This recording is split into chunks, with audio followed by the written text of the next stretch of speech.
Welcome to MMA Fancast. And I am excited. My name's Luke Payson. I'm excited to have Ethan Hayes back on the show. Ethan, welcome back. What's up, man? I am excited. What's up in your life is the fact that March 18th, so under a month from now, a few weeks away, you'll be making a return to MMA. You went 3-1 as a pro in MMA. Great start to your MMA career. Took a break to get into boxing. Went 4-0 in boxing. Couldn't have really gone better. You were nice enough to come on the show after your third boxing fight to talk about it. So kind of catch us up, catch the viewership up and me up on what's been going on between your boxing and now getting back into MMA. Yeah, after my last fight, my boxing coach Mac was at the fight, and he said that like when I fought John Ramirez, I was just really hesitant on my feet. So he asked me, he said we need to do a boxing match. So I did that, and then another one became available. I did that one, and that one I tore my bicep. So then it took me a little time to recover from that, and then they're having fights in Morgantown again. So I boxed again last year, and then I was kind of didn't mean to take the rest of the year off, just kind of panned out that way. And then I was more or less interested in the cage fight coming up next, just because I'm getting a little older now, and I figure I can box even when I'm done doing MMA. I can box later in my life too, so I like to make another little run at this for next year or two and see what happens. Well, that's a really cool thing you let us in on your reasoning behind getting back in MMA now. Obviously, to your point, your 4-0 pro boxing record will be there, and we have seen a lot of MMA fighters continue with boxing after MMA. What, in a nutshell, as a pro MMA and pro boxer, why do you think it's easier for fighters to last longer into their late 30s, early 40s in boxing after MMA than it is in MMA? The main reason I'm doing it, like focusing more on boxing, is just because like I don't have to drive as far to train. Like whenever I have an MMA fight, I'm at the Mat Factory every Sunday for like 2 months. It's like a 2 hour drive or better every Sunday, so 4 hours on the road roughly. And then I drive to Uniontown 2 3 days a week, work out with Nick. That's an hour and 5 minutes. And my boxing gym's just luckily like a half hour in Morgantown. And I still go there one, sometimes 2 days a week to work out with my coach now, Mac. But yeah, that's the main reason. And that just injuries, like just feel as if I'm going to be getting, I got to be taking care of my body better. And boxing is just not as much like physical contact. You spar twice a week. You can't spar every day. You'll be brain dead. It's not like MMA where you are Yeah. rolling every day. You're wrestling every day. It's just a lot. It's very taxing on you after a while. So yeah, that's the main reason I want to stick with boxing. But boxing in that aspect gets boring to me too, because it's like you get in really good shape and you hit pads, and hitting pads fun, but sparring like once, twice a week, like you really look forward to them days compared to like MMA, wherever every single day, whether I'm wall wrestling, doing jujitsu, something else, then I'm always active. Well, I think you gave a great comparison for both. So I appreciate you being willing to kind of give us your feedback. You mentioned getting out to the All American MMA Academy and working with Nick Brown. That's a long-standing connection and relationship for you on the MMA side. How was it training with him? He fights for Bellator at 155. You're a very tall, big 145. So I would imagine you go a lot of rounds with him when you're doing stuff down there in Uniontown. So how's that been going? And what's that connection like and that relationship like with Nick Brown, who's very high ranked? I think he's top 15 ranked in Bellator. And what's that experience like working with him most days when you're doing MMA stuff? It kind of sucks. I mean, Nick's like the big brother I needed. I already have a big brother, but after my big brother couldn't beat me up anymore, Nick has always been there to put me in the ground and repeatedly. But I need that like period, like that extra push. You know what I mean? And even days like I mean, there's some days he really makes me mad and like legit, and can't beat him up, so I can't do anything about it. But I give him all I have every single time. But I mean, Nick's always been good to me, even whenever I first started fighting. He didn't have to be as nice to me as he did, take me underneath his wing, and I'll always be grateful for them in that aspect. And I was his first brown belt he ever promoted, which was a big deal. He gave me his brown belt in jiu-jitsu, and that meant a lot. But I mean, I do anything for him, and I know you do anything for me too. And he asked me to corner him in all these big fights. Whenever he fought for the LFA title, I was his only cornerman, and it was me and the other guy had like three other people, and he's from a big time gym, and it was cool. But yeah, I owe a lot to Nick. He's all of us do, because he's kept us together through a lot of good times and bad times out there. Well, that is cool. And obviously, I think it's wonderful. You said, Nick Brown's obviously you know him very well, but he's known to be a very nice, kind guy in a world which isn't necessarily filled with nice, kind guys, as both a fighter and a gym owner. So that's really nice to hear you share some of that with us. What's it like, since you brought it up, what's it like being a corner versus being a fighter? Are there still nerves and kind of like you're trying to make sure you give your fighter what they need to hear, whether it's Nick or other people when you corner them? Or do you find it obviously the most stress when you're fighting? Or is there kind of like a balance between the both? Oh yeah, I'm pretty nervous when I do fight, but I'm nervous too, like cornering Nick. And Nick is, it's like any fighter, they're probably better than their coaches were, you know what I mean?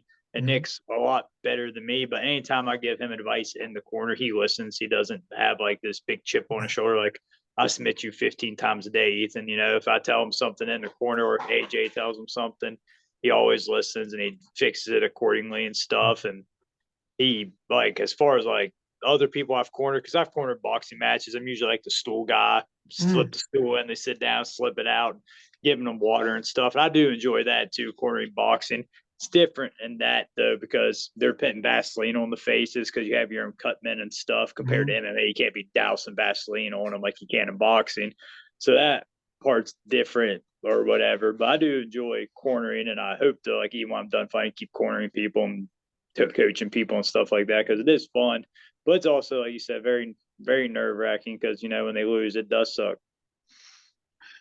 Well, you've given some great insight for not only as a fighter, but also as a corner. It has I've often said coaching any sport, whether it's combat sport or I don't know, table tennis, it's a sport in and of itself. Coaching at a high level like you've done, even bringing up amateurs, it takes a lot to coach well. And I think you also pointed out something that's important. Part of getting better at any sport is taking good advice.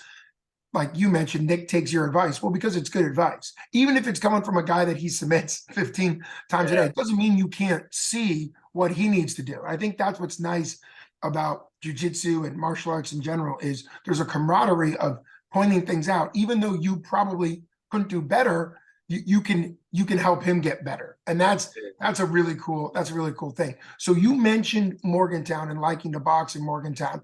This fight coming up is in Morgantown. That's like a hometown fight for you. What's it like for you to get an MMA fight literally in your backyard? And how exciting is that for you? What's the crowd going to be like? You're taking on an undefeated guy. You're 3-1 in just MMA. He's 3-0. It's a great test. You've always tested yourself in your MMA career. I called your fight when you fought Ethan Goss, which he obviously had a lot more experience than you, and you submitted him with a beautiful standing guillotine. And now he's the 247 Fighting Championship champ and one-time defending champ, soon to be two-time defending.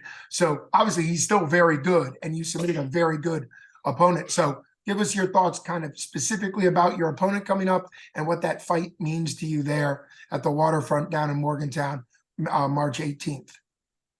It's pretty cool. I've waited 9 years for this. I mean, I've only ever boxed in front of my hometown. You know what I mean? Like, Morgantown's only like 20, 25 minutes away. So it's pretty well as hometown as I can get. But yeah, I said I've waited 9 years for this, like, to actually have an MMA fight, because everybody will be like, when you fighting close to home, like MMA, I'm like, it's usually Pittsburgh. And I usually bring like a little crowd to Pittsburgh. I sell a good many tickets then, but I mean, I've sold, I don't know how many tickets I've sold, but I've had a lot of people message me. Whenever I boxed in Morgantown this past summer, I sold a lot of tickets. So I'm hoping to bring them Mark Cherico vibes whenever I walk out and everybody goes wild. Because Cherico, I remember whenever I first started fighting, going to shows, when he walked out, I was like, oh my, like, this guy, everybody's here for him. But yeah, as far as on my opponent, he's 3-0, three finishes, and he comes to finish. And I'm really not interested in going to the second or third round. So if he wants to get it done in one, that's cool too. I feel like he's a good athlete, explosive. I mean, good striker. I see holes in his game. I'm sure he sees holes in my game. And I mean, he has two submissions, one TKO. So if he wants to go to the ground, I'm very confident in that aspect. I'm also confident on my feet, having the boxing, and I've been focused on it for the past year. So Mhm. whatever he wants to do. I say he trains at a good gym, trains at Derek Brunson's gym, so I'm sure he has top-notch training partners, and that's fine with me. I mean, it's whatever. It's just a fight. Well, I think that I think what you just said there is a very professional mindset, right? Part of what the UFC and some of the bigger stuff gets into is sort of the needless hyping or even trashing, where the reality is you guys are professionals. You're fighting because it's a fight. It's a professional fight. Makes perfect sense. I like the fact that you're giving him credit. I've heard, I forget which professional fighter said that he always kind of talks up his opponent because one, he wants to remind himself that he's got to train hard and be prepared. Two, if he wins, it's a big deal because he's not trash talking his opponent, calling him a bum. Because what's the point of beating up a bum? And if he were happen to lose in the process of pushing himself, he's giving the guy credit. So I think being respectful, it's interesting because this guy's 3-0. He's got to see a value in coming up to fight you because Derek Brunson, who you mentioned, runs his own promotion down there in the Carolinas as well. So I think that's a great hats off that your opponent is coming up to fight you because you guys really, this is a great fight. You guys really are at sort of the same opportunity to take the next level. He's 3-0, you're 3-1. I can't wait to see what that fight's going to be like. I appreciate you coming on and giving us your thoughts both after your boxing and now. As a pro fighter, I would think that you'd have sponsors or people you need to thank and give shout outs to. So I always want to give opportunity for every fighter, amateur or pro, to go through their gratitude list, their thank yous, their shout outs, their sponsorships, and to encourage local businesses or anybody that's supportive of fighters to get behind Ethan Hayes in this case, because every local fighter, whether amateur or pro, that's not at like UFC or Bellator, and even they still need sponsorships, but it makes a huge difference when you sponsor a local fighter. Oh, we just had a dog join the show. Yeah, he came over. Well, welcome. What's his name so I can introduce him? His name's Ozzy, like Ozzy Osbourne. Well, welcome, Ozzy, to the show. So we've not only had Ethan Hayes on MMA Fancast, we also have the debut of Ozzy on the show. And I have to say, dogs always steal a show in MMA Fancast. So now you're second to your dog, but that's great. But Yeah, wait, bub. Well, he's out of the way now. But yeah, as far as like sponsors and stuff, I like to think the place I boxed at this past summer was called Saberton Station. It was outside and it's a bar, like a local bar. It's been around for years, and they sponsored me for this fight. And I'm having the after party of my fight there because they're having like a St. Patty's Day band and stuff there. So they told me they have like an upstairs and stuff.